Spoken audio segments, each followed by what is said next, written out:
this is Wendy with Next Level Board Games, and today we're going to unbox Splendor Marvel Edition, which is a game by Marc-Andre and published by Space Cowboys. So let's find out what's inside.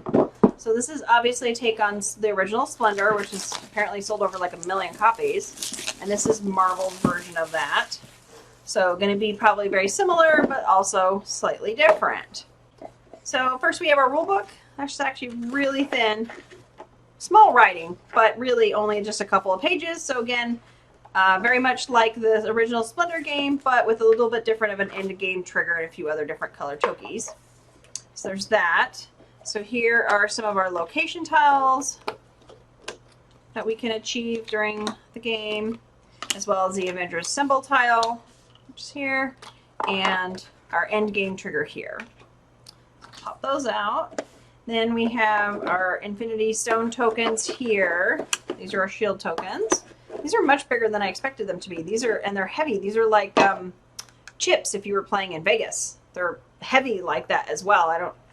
There's no way for me to show you heavy, but they're heavy. Trust me, they're actually quite heavy. So, and cool little graphics on them. Different little ones. You can actually probably tell by the sound when I set them down. Pretty heavy. So not tiny little small tokens. They're actually quite heavy. So that's kind of cool. I love that the box has a special place for everything in it. So that's kind of nice. The little cards are going to go here. Those locations, that's nice. And then the cards that are going to be all of our little character cards as we build out, right? So the interesting thing is, so we're going to have our location tiles. These have random sides. You're going to put these out randomly along with the cards.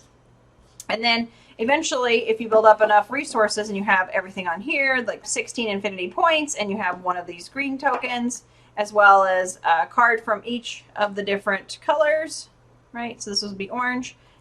Then you basically trigger the end of game, and everybody gets at least one turn. So if you're the last player, it's game over. If somebody else has a turn and they also match all these, then whoever has the most victory points at the end is going to win. So basically, you're going to have a bunch of cards out, and on your turn, you get one action only, and you can collect tokens, these, so that you can then recruit these cards. And then you're going to want to be specific, though, because you're going to want to make sure you have, so that, like, these are what the costs are, but you're going to be specific because, like, at the end, right, you have to have all these different things. So you're going to need orange cards, you're going to need red cards, you're going to need purple, you're going to need some of every color. And in addition to everything else. Also, cards that have these Avenger icons right here, the first person to have cards built that have 3 of those gets to take this. At the end of the game, it's worth 3 victory points. However, if somebody else ends up playing cards that have 4 of these, let's say they have this card, they're going to take this tile from you. So you're going to be chasing this tile. It's not a forever tile. So unlike the locations, when if you were the first person to gather one of these, you get to take it with you. Cool school.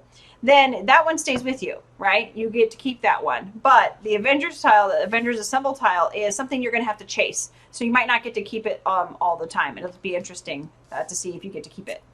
Dune Imperium is like that, right? You can have a faction and you can take the faction token, but then if somebody passes you, they can take it from you once you pass the thing, although there is an ultimate end on that one. But similar idea.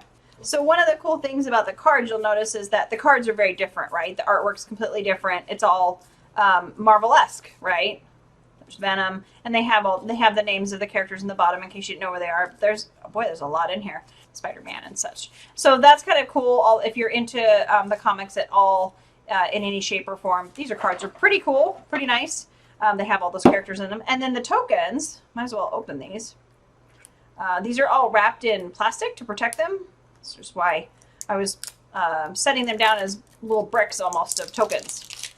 So, but once I take that off, you can see these are very much like like chips you would play with in Vegas, which is very cool. They're very large size. My hands are actually not that small, so these are pretty good size chips.